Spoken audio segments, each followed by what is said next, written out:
안녕하세요 여러분. 9월 3일 첫째 주 주일 우리 고대하는 병원교회 주일 예배 드리기로 하겠습니다. 우리 다같이 찬송가 24장 찬양하시겠습니다. 찬송가 24장 찬양합니다.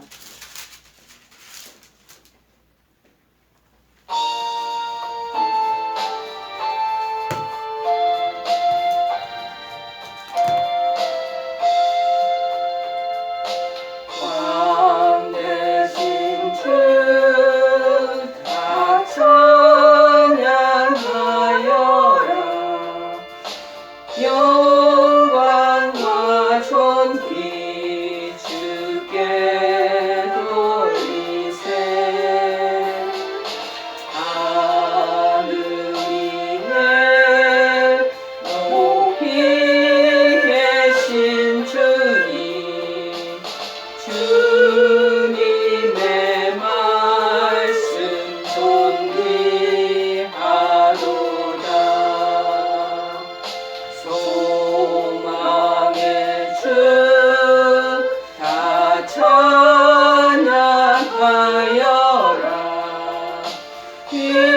휘장을 걷고 보자 오르사. 우리 위해 수고되신 주님, 날마다 은혜 부어주신다.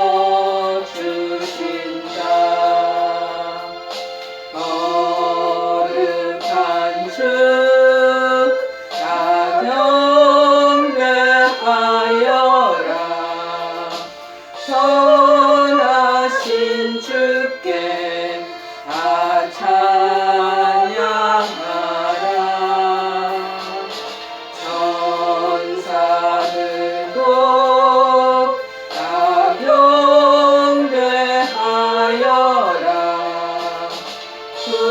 구세주 예수 영원하도다. 아멘. 우리 다같이 사도신경을 고백하시겠습니다. 전능하사 천지를 만드신 하나님 아버지를 내가 믿사오며 그 외아들 우리 주 예수 그리스도를 믿사오니 이는 성령으로 잉태하사 동정녀 마리아에게 나시고 본디오 빌라도에게 고난을 받으사 십자가에 못 박혀 죽으시고 장사한 지 사흘 만에 죽은 자 가운데서 다시 살아나시며 하늘에 오르사 전능하신 하나님 우편에 앉아 계시다가 저리로서 산자와 죽은 자를 심판하러 오시리라. 성령을 믿사오며 거룩한 공예와 성도가 서로 교통하는 것과 죄를 사하여 주시는 것과 몸이 다시 사는 것과 영원히 사는 것을 믿사옵나이다. 아멘. 오늘 하나님께서 저희들에게 주시는 말씀은 신약성경 고린도후서 5장 20절 21절 2절 말씀 보시겠습니다. 신약성경 고린도후서 5장 20절에서 21절 말씀 보시겠습니다. 페이지 수로는 290쪽입니다. 290쪽 고린도후서 5장 20절에서 21절 말씀 보시겠습니다. 자, 다 찾으신 줄 알고 제가 봉독해 드리겠습니다. 그러므로 우리가 그리스도를 대신하여 사신이 되어 하나님이 우리를 통하여 너희를 권면하시는 것 같이 그리스도를 대신하여 간청하느니 너희는 하나님과 화목하라. 하나님이 죄를 알지도 못하신 이를 우리를 대신하여 죄로 삼으신 것은 우리로 하여금 그 안에서 하나님의 의가 되게 하려 하심이라. 아멘. 오늘 말씀의 제목은 우리는 그리스도의 사신입니다 라는 말씀의 제목입니다. 우리는 그리스도의 사신입니다. 자, 지금 요즘에는 이 사신이라는 말을 잘 사용하지 않는데요. 사신이라는 것을 뭐라고 우리가 대변하고 말할 수 있냐면은 주로 임금이나 지금 오늘날에 말하면 대통령이나 국가의 명령으로 외국의 사절로 가는 신하들, 이 사람들을 사신이라고 합니다. 그러니까 지금은 이제 영사, 우리나라 이제 대사, 각 나라들마다 이제 사절단으로 가 있는 그런 거주하면서 이제 머물면서 우리나라 국익을 대신해서 그곳 현지의 나라들과 서로 수교하면서 행정적인 것이나 경제적인 것이나 국가적인 그런 서로 교류하는 그런 사람들을 말하는 것이죠. 자, 우리는 지금 뭐라고 얘기를 하느냐 하면은 그리스도의 사신이다. 우리는 하나님 나라에서 명령받아 이 땅 위에 우리가 이 땅 위에서 살면서 하나님의 그 뜻과 명령을 수행하기 위해서 잘 교류해 나가는 사절단이다. 그렇게 우리가 이해를 하면 좋겠습니다. 그래서 20절에 보니까 이름으로 우리가 사신이 되었다. 사신을 헬라 말로 프레스비오멘이라고 얘기를 한답니다. 이 본절과 에베소서 6장 20절하고 에만 나오는 단어래요. 이 사전 사신이라는 단어. 에베소 6장 20절에는 뭐라고 되어 있냐면 이 일을 위하여 내가 쇠사슬에 매인 사신이 된 것은 나로 이 일에 당연히 할 말을 담대히 하게 하려 하심이라. 그러니까는 고린도후서 오늘 이 본절과 에베소서 6장 20절에만 유일하게 이 사신이라는 단어가 나온다는 것입니다. 임금의 대사를 가리키는 말이죠. 하나님의 그러니까 화해의 직책을 맡은 바울은 그리스도께서 그의 복음을 전하도록 보낸 전권 대사였던 것으로 자신을 대변하고 있는. 자, 그러나 여기에 바울의 사도직의 출처가 인간이 보낸 게 아니라 왕이나 국가가 보낸 것이 아니라 즉 하늘나라의 하나님과 그리스도께서 자기를 보냈노라고 다시 강조하고 있습니다. 그래서 너희는 하나님과 화목하라. 그리고 마지막 말미에 그렇게 말합니다. 이 말은 바울이 전파한 복음의 내용을 한마디로 압축한 것. 쉽게 얘기하면 화목되어라 라는 뜻이에요. 저 하나님께서 제시한 화목, 그러니까는 서로 화해하면서 평화롭게 지내는 그런 관계를 화목의 관계라고 우리가 이해를 한다면 그 제안을 받아들이라는 의미로 하나님의 사랑을 거부하지 말아라 라는 뜻이라는 것이죠. 그래서 21절에 보니까 죄를 알지도 못하신 자 누구시겠어요? 그리스도를 지칭하시는 거죠. 그리스도를 죄를 알지도 못하신 자. 그리스도가 죄가 없다. 무죄성. 나아가서는 그리스도께서는 죄의식조차 갖지 못하신다는 것을 말씀하고 있는 것입니다. 히브리서 4장 15절에 말씀하기를 우리에게 있는 제사장은 우리의 연약함을 동정하지 못하실 리가 아니요 모든 일에 우리와 똑같이 시험을 받으시니로되 죄는 없으시니라. 여기도 마찬가지 무죄성에 대해서 얘기합니다. 히브리서 7장 26절에도 동일한 그런 문맥의 흐름이 있습니다. 이러한 제사장은 우리에게 합당하니 거룩하고 악이 없고 더러움이 없고 죄인에게서 떠나 계시고 하늘보다 높이 되시니라. 예수님에 대해서 지금 증거하고 있는 것입니다. 자, 또 한 절을 찾아볼까요? 베드로전서 2장 22절에 보니까 이렇게 그 내용을 기록하고 있습니다. 그는 죄를 범하지 아니하시고 그 입에 거짓도 없으시다. 요한일서 3장 5절에 하나 더 덧붙인다면 그가 우리 죄를 없애려고 죄도 없으시고 거짓도 없으시면서 죄인의 그런 죄의식조차 하나도 없이 깨끗하신 분인데 그가 우리 죄를 없애려고 나타나신 것을 너희가 아느니 그에게는 죄가 없느니라. 요한일서 3장 5절에도 거듭 얘기를 말하고 있습니다. 그런데 우리를 대신해서 죄를 사으시다. 본절에 대해서는 죄 있는 인간의 모습으로 오셔서 죄에 대한 희생제물이 되셨다는 것. 죄인은 아니에요. 그런데 실제적으로는 죄인으로 취급이 되는 것. 그리고 하나님의 진노의 대상으로 희생제물이 되신 것이죠. 무죄한 그리스도께서 만백성의 죄를 다 대신 짊어지시고 그리고 십자가에서 고난을 받으시고 마침내 죄의 저주를 그냥 감당하게 되셨다고 얘기하고 있습니다. 이러한 우리가 한마디로 이걸 교리적으로 얘기하면 속죄다, 속죄 사역이다, 대속죄다라는 우리가 언어로 이것을 대변할 수 있는데요. 우리의 죄를 다 속죄 사역을 제거하시고 그리고 난 뒤에 제거만 하신 게 아니라 우리를 의롭다 칭하여 주셨다. 의롭게 만들어 주셨다고 얘기합니다. 그래서 우리로 하여금 의가 되게 하려 하심이니라. 하나님께서 우리 그리스도를 우리 대신해서 죄를 삼으신 목적으로 이제 칭히 우리를 의로 칭하여 주신다는 교리가 이거에서 명백하게 드러나고 있는 것입니다. 즉 하나님께서는 우리로 하여금 의롭다함을 얻도록 하기 위해서 죄를 알지도 못하는 그리스도로 하여금 만백성의 온 인류의 죄를 짊어지게 하시고 십자가에서 우리를 대신하여 죽게 하신 것이라. 그러므로 말미암아 주는 그리스도는 우리를 위해서 자신이 친히 죄가 되셨어요. 죄가 없는 분인데 죄가 되시고 우리는 주님 덕분에 그 의로 전가가 돼서 하나님의 의의 자녀로 우리 탄생되게 된 것이라는 것입니다. 오늘 이 본문에서 사도 바울은요, 하나님 나라의 의를 이루기 위해 애쓰는 그리스도의 자기는 사신이 되었다. 죄인이 되어 죽어 마땅한 당신 자신이 정말 십자가의 그 고난에 보혈의 피로 말미암아 모든 자기의 죄가 녹아내리고 씻어내게 되었고, 씻어내게 된 그 벌구숭이잖아요. 그 후에 그리스도의 옷을, 하나님의 의를 우리에게 다 입혀주신다. 이게 무슨 신분의 격상입니까? 자, 그러면서 하나님과 사람들에게 뭐 니네들이 전해야 될 그 우리의 임무와 책임이 있다는. 이제 쉽게 하면 우리가 그리스도의 사신이 되어야 된다. 사절단이 되어서 온 인류의 사람들에게 하나님하고 화목하게 하라. 화목하지 못하니까 죄가 있으니까 하나님하고 결별되어 있는 것, 분리되어 있는 것. 그런데 죄를 다 씻어내시고 하나님 우리를 의롭다 칭하시면서 하나님의 본성 자체가 의와 거룩함이거든요.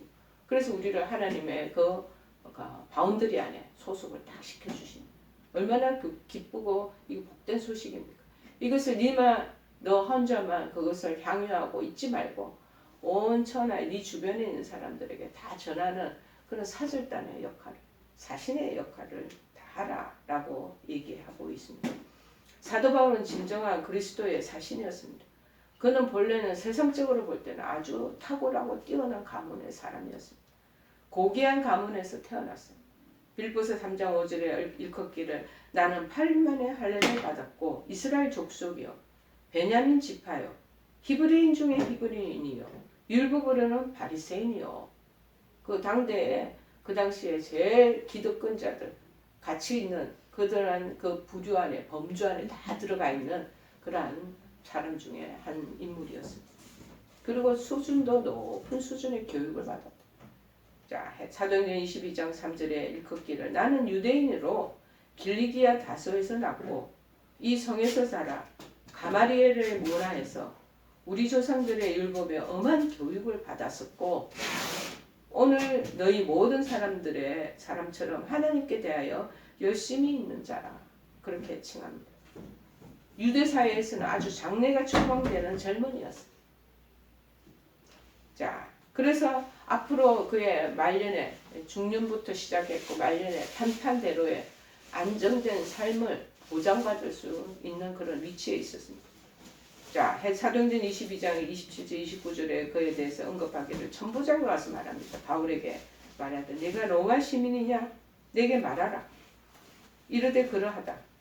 천부장이 대답할 때 나는 돈을 많이 들여 이 시민권을 얻었노라. 그런데 바울이 이르되 나는 너와 틀려. 나는 나면서부터라 하니 신문하려던 사람들이 곧 그에게서 맞대고 싶어서 뒤로 물러가는 거야. 물러가고 천부장도 이게 그냥 복음을 전하는 그러한 사람이 아니고 로마 시민 상층의 위치에 있는 그러한 고급 그러한 귀족의 출신이구나. 그렇게 알고 그 결박을 한 것 때문에 두려워하기 시작합니다. 무슨 우환이 있을까봐 지금 마음을 조아리는 그 상황을 그 정도로 이 바울의 출생이라고 그럴까요? 신분이라고 그럴까요? 아주 탁월한 한 0.1%의 그 상위권에 속해 있는 그러한 포지션을 가지고 있었다는 겁니다. 그러나 그가 그리스도를 만난 만난 이후에 이 모든 기득권과 특권을 본인이 정말 똥과 같이 여겨 배설물같이 여겨 다 버렸다고. 오직 하나님의 의를 위하여 살게 되는 그리스도의 사신이 되어서 이곳저곳에 복음 전파하면서 일생을 마감하는 거예요. 그런데 그리스도를 만나 영접함으로 구원의 축복을 얻게 된 우리는 어떻습니까? 우리의 상황을 한번 생각해 보십시다. 이 바울은 귀한 그 하늘의 기득권, 하늘이 주시는 이 축복권을 얻을기에 자기가 가지고 있는 세상과 인간이 가지고 있는 그러한 누려야 될, 향유해야 될 그 모든 기득권을 다 버리는 거예요. 미련 없이 버려버리는 거예요. 그런데 우리는 지금 우리도 정말 죄인의 신분에서 의인의 신분으로 우리가 탈바꿈되지 않았겠습니까? 우리는 지금 뭐 하고 있느냐라는 것이죠. 아직도 세상적인 욕구, 그거를 포기하지 못하고 우리 자신만의, 우리 이기적인 생각만을 위해서 살아가지는 않는지. 여러분, 우리에게도 사도 바울과 같이 그리스도의 사신이다 라고 명명해 주신 것입니다. 우리가 하나님의 자녀가 됐다라는 것은 구원을 얻었다라는 것은 우리도 이제는 그리스도의 사신으로 우리가 이제 신분적인 그 상황의 위치가 옮겨졌기 때문에 사도 바울과처럼 우리도 그런 삶을 살아야 된다라는 것을 얘기하는 것이 우리에게 지금 전달하는 본문의 뉘앙스이고 교훈입니다. 자, 그러면 그리스도의 사신된 자로서의 임무, 우리는 그리스도의 사신입니다. 우리도 어떻게 할까? 첫째, 그리스도의 사신된 자는 그리스도의 그 명예를 지켜야 한다는 것. 사절단으로 아니면 영사나 대사로 각국 나라에 가 있다면 우리 한국 대한민국의 명예를 지켜야 하는 거죠. 우리가 하늘나라에 정말 주신 놀라운 은총을 힘입었다면 이제 하늘나라에 걸맞는 그런 삶을, 그런 명예를 끌고 하나님의 얼굴에 먹칠하지 않는, 쉽게 얘기하면 그러한 명예로운 삶을 살아나가야 한다는 것입니다. 여러분, 초대교회 당시에는 우리 믿음의 성도가 그리스도의 사신으로 세상에 나갈 때 세상의 악한 세력은 저들을 어떻게 대접했습니까? 그들을 욕하고 핍박하고 그 다음에 거짓으로 거스르는 온갖 악한 말로 그들을 괴롭히고 힘들게 했습니다. 자, 마태복음 5장 11절을 말합니다. 나로 말미암아 너희를 욕하고 박해하고 거짓으로 너희를 거슬러 모든 악한 말을 할 때에는 너에게 복이 있나니. 산상수훈에서 얘기하고 있습니다. 우리의 자존심을 짓밟습니다. 믿지 않는 사람들은 교회 다니는 믿음의 성도들을 그리고 감정의 상처를 입힙니다. 손가락질합니다. 비평합니다. 부정적인 언어와 저들이 가지고 있는 편견으로 우리를 함부로 정말 대하기도 합니다. 자, 이럴 때 우리 어떻게 대처해야 하겠습니까? 자신의 인간적인 명예, 우리 자존심 손상이 왔단 말이죠. 온다면 우리들은 자기에게 주어진 그리스도의 사신으로 지켜야 할 그리스도의 명예를 다 저버리겠습니까? 사절단으로, 대사로, 영사로 각 나라에 들어가 있는데 그들이 한국을 기만하고 한국을 업신여기고 저들이 우리를 박해한다면 아이고 나 한국 사람 아니야. 나는 그냥 딴 나라 니네들 지금 코스타리카에 내가 대사로 와 영사로 와 있다. 나 코스타리카 사람이야 하고 그렇게 대응하시겠습니까?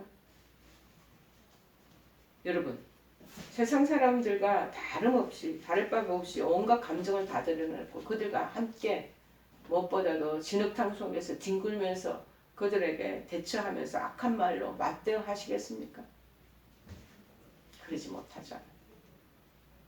여러분, 예수님께서는 우리가 여기에 대한 우리에 대한 답을 말씀하고 계십니다. 베드로전서 2장 23절에 말하기를 예수님께서 분명 욕을 받으시되 대신 욕하지 않으셨다고, 고난을 받으시되 위협하지 않으셨다고 말합니다. 어찌 보면 멀리 대사로 나간 그것도 예화로 제가 여러분 이해하기 쉽게 얘기하겠죠. 그렇게 멀리 갈 필요 없이 우리 병실에 우리 한우들 신방하는 우리 사역자들에 대한 얘기를 한번 해드리겠습니다. 각 병동마다 병실마다 한우들 방문하고 그들을 위로하고 치료를 위해서, 회복을 위해서 기도해드리고 있습니다. 자, 우리 교회 다니는 믿지 않는 사람들이 목회자라고 또 교회에서 나왔다고 손가락질하고 때때로는 험한 말로 마음에 스크래치를 줍니다. 상처를 줍니다. 그럼에도 불구하고 우리가 이 사회 가는 거 이거 자기의 자존심 상하고 감정 상한다고 내려놓을 수 있겠습니까? 아니죠. 그러지 않습니다.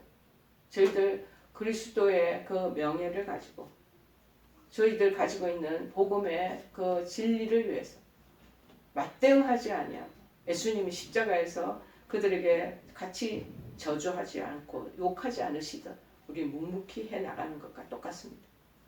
이제 여러분도 정말 여러분의 주인 되시는 인생의 참 주인 되는 그리스도가 아니시겠습니까? 그리스도의 이 모습을 본받으시기를 바랍니다.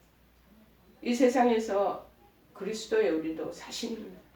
그럼 사신답게 그리스도의 고상한 인격을 따라 선하고 온유하며 겸손하게 살아내야 되지 않겠습니까?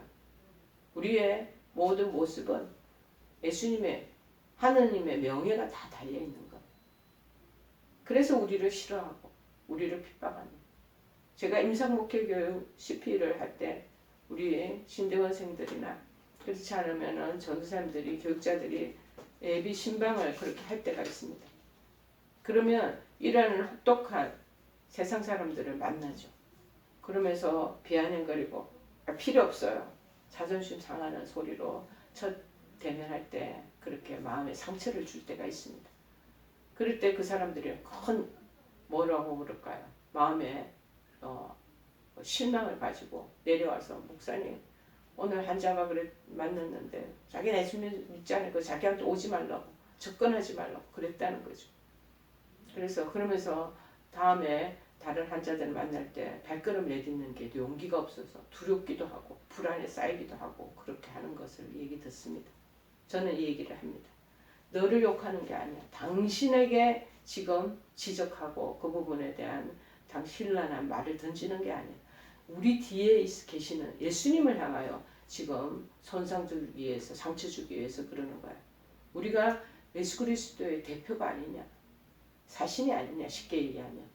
우리 뒤에 계시는 예수님을 위해서 그들이 그렇게 현란한 그런 언어를 사용하면서 우리를 모욕하는 거야. 그것 때문에 상처받으면 안 돼. 제가 그렇게 위로하면 고개를 크게 끄덕입니다. 예수님도 그렇게 지적질 당하고 바울도 마찬가지로 돌팔매질 당하는데 우리라고 그리스도의 우리가 사신이라고 지칭한 우리에게 좀 더 그렇게 심한 폭언을 한다고 그래서 우리가 물러나면 안 되는 거죠.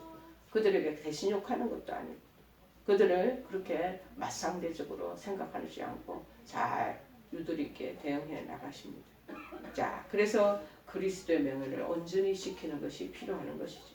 여러분 주변의 지인들이나 이웃들하고도 마찬가지입니다. 두 번째는 뭐냐? 하나님과 세상을 화목하게 하는 역할을 해야 된다. 바울은 본문에서 자신을 하나님의 사신으로 자처하잖아요. 너희는 그런데 하나님과 화목하라. 사신인데 하나님과 화목하라고. 이게 한 20절 그 안에 전체 내용에 같이 문맥으로 연결되어 있습니다. 자, 바로 예수 그리스도를 믿고 어렵다 하심을 얻을 때 우리는 화목할 수 있다는 것. 로마서 5장 1절에 얘기합니다. 그러므로 우리가 믿음으로 어렵다 하심을 받았으니 우리 주 예수 그리스도로 말미암아 하나님과 화평을 누리자. 자, 믿음으로 어렵다 하심을 얻었는데 항상 보면은 하나님과 화평하고 사람과의 화평을 얘기하는 게 같이 문맥이 연결되어 있어요. 여러분, 어렵다 하심을 얻었다는 것은 분쟁과 갈등과 시기와 다툼을 일으키는 것이 아니라 화목과 평화와 서로 간에 잘 어울리는 교류를 의미하는 것입니다. 자, 그리고 첫 번째로 하나님과 세상을 화목히 하려면 우리는 먼저 예수 그리스도의 십자가 구속을 전해 주어야 하는 것입니다. 평안의 복음을 믿지 않는 그 불신자들에게 그것을 끝까지 증거해야 한다는 것입니다. 그래서 에베소서 6장 15절에 뭐냐면 평안의 복음에 신을 신었다. 평안의 복음이 준비한 것으로 신을 신고 이제 우리가 신발 신는 게 평안의 복음의 신을 신은 거예요. 그걸 신을 신고 여기저기에 가서 평안의 그 화목을 얘기하고 전해야 한다는 것입니다. 여러분 얼마만큼 이 일을 위해서 여러분 기도하고 발로 뛰며 입술로 증거를 제시하느냐에 따라 하나님과 이 세상의 화목은 결정되는 것입니다. 여러분 지금 병상에 누워 계시죠? 침대에 한우들, 동료들 같은 동병상련의 한우들 아니겠습니까? 여러분 따뜻한 마음으로 그들을 위로하시고 그 가족들을 품에 안고 같이 하나님 주시는 화평의 발걸음을 나아가는 여러분 되시기를 바랍니다. 좋은 기회가 오기만을 고대하지 마세요. 아픈 와중에 저희들 이 한우 중에 보면은 백혈병 걸리는 그 여자 자매가 하나 있는데 그분 어머니는 얼마나 그렇게 노심초사하시고 옆에 있는 가족 또 그리고 옆에 있는 병상의 그 한우들을 위해서 기도하며 사랑을 베푸고 정말 그리스도의 사신처럼 평안의 복음에 신을발을 신고 뭐든지 그렇게 베풀고 나누고 그러한 모습을 보면서 야 저분이 바로 바울과 같이 그리스도의 대사구나 라는 마음이 들 때가 있습니다. 여러분 멀리 가서 찾으려고 하지 말고 내가 낫고 나면 그렇게 해야지 생각하지 마시고 아픈 중에라도 옆에 계시는 그러한 여러분 믿지 않는 불신자들에게 복음을 전하고 사랑을 전하고 화목을 그렇게 여러분이 제시한다면 무엇보다 그것이 정말 하늘 나라의 천국이 이루어지는 것 아니겠습니까? 때를 얻든지 못 얻든지 항상 말씀 전파에 힘써 나가시는 여러분 되시기를 바랍니다. 명예 지키고 화목하게 하고 그 다음에 하나님과 세상을 화목하게 할 뿐만 아니라 사람과 사람 사이를 또 화목해야 된다. 자, 그리스도의 사신된 우리의 임무는 하나님과 사람 사이를 화목해 하는 것으로 그치지 않고 예수 그리스도의 지상사회 중에 가장 중요한 것 하나가 바로 유대인과 이방인 사이 그 사람과 사람 사이의 화목이라는 거. 유대인 기득권자 먼저 예수를 하나님을 믿었던 그러한 선택된 백성 그 외들은 다 이방인이다 해서 격상하고 격화시키는 것이 아니라 이 둘을 잘 아우르면서 복음적인 사랑으로 그리스도의 사랑으로 그들을 하나 되게 하는 것이 필요하다는 것입니다. 에베소서 2장 8절에 그래서 언급하기를 너희는 그 은혜에 의하여 믿음으로 말미암아 구원을 받았으니 이것은 너희에게서 난 것이 아니요 하나님의 선물을 받았다는 것. 하나님 선물 받은 것을 통하여 우리가 서로 사랑과의 관계 속에서 아우러져야 된다는 것을 말하고 있습니다. 요한복음 13장 34절에 언급하시기를 새 계명을 너희에게 주노니 서로 사랑하라. 내가 너희를 사랑한 것까지 너희도 서로 사랑하라. 또 예수님께서는요 마태복음 5장 9절에 말씀하기를 직접적으로 화평케 하는 자는 복이 있다고. 사람들과 자꾸 화목을 이루고 피스풀하는 그런 분위기를 이끌어가고 그러한 관계들을 만들어 간다면 그게 복이 있는 거야. 너희가 그래서 그때부터 하나님의 아들이라 일컬음을 받을 것이라고 얘기해요. 하나님이 주시는 우리가 죄인된 몸에서 의인으로 우리를 전격 우리가 신분 상속이 됐잖아요. 그리고 난 뒤에 하는 일이 뭐냐? 화목하게 하는 것과 또 연결이 되는 거예요. 의와 화목과 화평을 이루는 하나님과의 화목, 사람과 사람끼리의 그 화목한 관계를 이루는 것. 그것이 우리에게 할 본분이라고 말씀하고 있습니다. 자, 하나님 자녀된 우리에게 이웃과의 화목에 직책이 있음을 알려주시는 것이죠. 고린도전서 5장 그 앞장에 보니까 18, 19절에 이렇게 말합니다. 모든 것이 하나님께로서 났으며 그가 그리스도로 말미암아 우리를 자기와 화목하게 하시고 또 우리에게 화목하게 하는 직분을 주셨다. 우리의 직분이 그냥 주어진 게 아니야. 화목하게 하는 직분을 우리에게 주셨다는. 곧 하나님께서 그리스도 안에 계시사 세상을 자기와 화목하게 하시며 그들의 죄를 그들에게 돌리지 아니하시고 화목하게 하라는 말씀을 우리에게 부탁하셨느니라.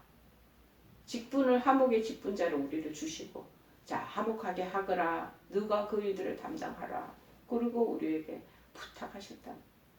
자 우리가 믿음의 완전한 자리에 나아가려고 하면 나 혼자 결단코 하나님과의 관계에서 잘 믿는다. 믿음 좋다. 이건 아니다는 거죠. 먼저 화평의 생활을 해야 한다는 것입니다. 우리 마음속에 먼저 화평이 있어야 되지 않겠어요? 내 마음에 화평이 없기 때문에 사람하고 자꾸 불화가 일어나는 거예요. 다툼이 일어나는 거예요. 그렇게 계속 분쟁이 나타나는 거예요. 갈등 구조가 형성되는 거예요. 다른 사람 탓할 필요 없어요. 내 자신한테 화평이 없기 때문에 그렇습니다. 여러분 화평이 있고 하나님과의 관계에서 화평이 또한 자리 잡아야 한다는 것입니다. 그러기 위해서는 하나님과 우리 사이를 막는 죄가 있다면 그 담벼락을 다 흘러버리고 그리고 하나님 앞에서 회개해야 한다라는 말씀입니다. 그리고 모든 사람과 사람과의 관계에 있어서 화목하고 화평을 이루어야 한다는 거예요. 그 말이나 성품에 화평. 우리가 그 사람과 화평하려면 어때요? 말 속에 화평이 들어있어요. 성품 안에 화평의 DNA, 인자가 들어있어요. 그 생활, 삶이 화평을 구할 때 완전한 자리를 향해 나아가게 된다라고 말씀하고 있습니다. 그래서 악으로 악을 갚지 아니하고 욕으로 욕을 갚지 아니하며 어떻게 하든지 선으로 악을 이기는 생활을 하기 위해서 힘써야 한다는 것입니다. 분한 마음이 있죠. 우리가 억울한 일들 당할 때 많습니다. 자, 그러나 그 마음을 참고 원하는 마음 가운데 오래 품지 아니하고 우리가 저녁 노을 지나기 전에 그 분을 풀으라고 얘기하는 거예요. 성경 곳곳에 다 구슬 깨듯이 서로 연결되어 있어요. 그래서 70번씩 7번이라도 용서해주는 마음을 가지도록 힘쓰며 나가야 하는 것입니다. 전에 이 성 프란시스코의 이 평화의 기도가 참 유명하죠. 자, 이분이 자기 제자들 같이 어느 상간에 있을 때입니다. 어느 날 저녁 프란시스가 잠깐 어디 나가는 사이에 산속에 있던 도둑이 들어왔나 봐요. 그래서 그 제자들을 보고 먹던 떡이 있으면 좀 달라고 했다는 것입니다. 그러니까 프란시스의 제자들이 막 화를 내면서 네 이놈들 너희들이 이래서 먹을 생각을 하지 않고 이렇게 도둑질 먹다가 도둑질해서 먹고 살면서 마지막에는 우리 선생님의 마른 떡까지 먹으려고 여기까지 왔냐고 호통을 쳤다라는 거죠. 그래도 그때의 도둑은 요즘 도둑보다 양심이 있었던 모양인가 봅니다. 제자들의 책망을 듣고는 머쓱해가지고 그냥 나가버리고 말았다라는 거예요. 사람을 해치지 않고 나가버렸죠. 얼마 후 이제 프란시스가 들어왔습니다. 제자들이 그 사실을 다 보고했습니다. 그 말을 듣고 나더니 프란시스가 오히려 자기 제자들 막 책망하면서 도둑이건 도둑이 아니건 지금 배가 고픈 사람에게 먹을 것 주는 거 우리가 마땅히 할 일인데 너희들 왜 떡을 안 주느냐 주지 않았느냐 하면서 프란시스는 제자들에게 떡을 내주면서 이제 떡을 가지고 산에 가서 그 도둑을 찾아서 이 떡을 꼭 먹이고 돌아오라 그렇게 명령했다고 합니다. 그래서 이 제자들이 밤새도록 산속을 찾아다니다가 마침내 산속에서 도둑을 만나서 그 떡을 다 먹였다고 얘기를 합니다. 그때 그 도둑이들이 얼마나 고마운지 배고프고 굶주렸겠죠. 이 제자들과 같이 프란시스에게 와서 죄를 회개하고 새 사람이 되어서 그 가운데에서는 프란시스의 유명한 제자가 된 사람도 있다고 전해지고 있습니다. 자, 이 얘기가 그냥 얘기가 아닙니다. 우리가 완전한 자리에 나가려고 하면 우선 화평을 사랑하고 다른 사람의 죄를 용서해주고 악을 악으로 갚지 아니하고 선으로 갚아서 죄인을 구원하는 자리에 나가야 한다는 것입니다. 그렇습니다. 우리는 사람과 사람 사이를 화목하게 하고 사랑이 넘치도록 해야 합니다. 여러분 방에 여러분 스스로 계실 때 그 주변의 병실이 막 화목하고 좋은 기운이 따뜻한 온기가 넘쳐나야 되는 거예요. 야, 분열이 있는 곳에 일치가 있고 다툼이 있는 곳에 평화를 여러분 전하고 슬픔이 있는 곳에 기쁨을 심어주는 여러분 되시기를 간절히 부탁드립니다. 저와 여러분들은요 다 모두 화해와 화평의 사신입니다. 그러므로 할 수 있는 한 모든 사람과 더불어 화평하시고 또 이 모든 인간관계 속에서도 분쟁의 조정, 갈등의 이것을 정말 와해시키고 도와주는 그런 역할들, 중매자의 역할을 하고 차가운 이 세상을 사랑과 선행으로 녹아내는 저와 여러분들이 되기를 간절히 축원해 드립니다. 여러분, 사람은 자기 신분에 대한 확고한 인식에 따라서요. 생각과 언행과 추구해가는 목표가 완전히 달라집니다. 여러분은 어떤 신분에 있습니까? 여러 가지 신분을 가지고 있겠지만 그 중에서 반드시 기억해야 할 것은 우리 모두 믿음의 사람 성도들 모두가 그리스도께서 이 땅에 보내신 사신이라는 사실을 잊지 말기를 바랍니다. 아울러 그래서 하나님과 세상은 사람과 사람 사이를 화목케 하시는 일에 저나 여러분의 힘써야 될 줄을 믿습니다. 여러분 이런 그리스도의 사신된 인물을 성실히 이행할 때 그야말로 이 땅에 속히 하나님 나라가 임하게 될 줄로 믿습니다. 자, 우리 찬송가 377장 하시면서 축도함으로 오늘 예배 마치기로 하겠습니다. 377장.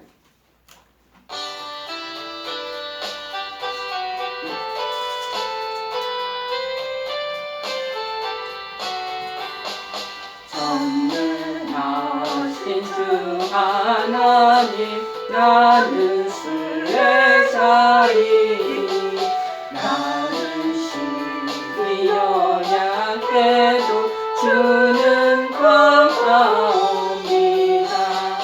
하늘 양식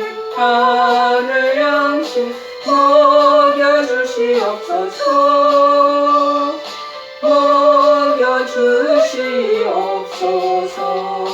수정 같은 생명수를 마시도록 하시며 불과 구름 기둥으로 나를 인도하소서. 나의 주여 힘과 방패 되소서. 힘과 방패 되소서. 요단강을 건널 때에 겁이 없게 하시고 저기 배는 가나안 땅 편히 닿게 하소서. 영원토록 주께 찬양하리라. 주께 찬양하리라. 아멘. 살아계신 하나님, 그리스도의 사신되어 우리를 하나님 아버지 사신으로 살아가라고 화목에 하나님 아버지 그러한 직분을 감당하라고 말씀하시니 고맙고 감사를 드립니다. 저희들 하나님 아버지와 하나님과의 관계들을 화목시키며 세상과의 그 관계가 하나님 아버지 불화되지 않도록 저희들이 중개 역할을 잘하도록 하시며 사람 사이에서도 하나님 주시는 그 화평의 자리를 서로 끈으로 연결해 나갈 수 있는 저희들 역할 되도록 도우시기를 원합니다.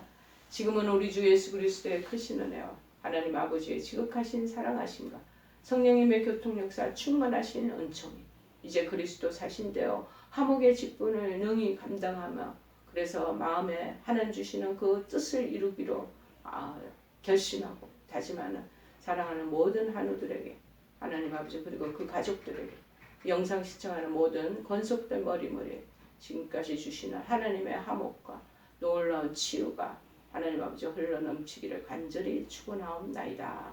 아멘.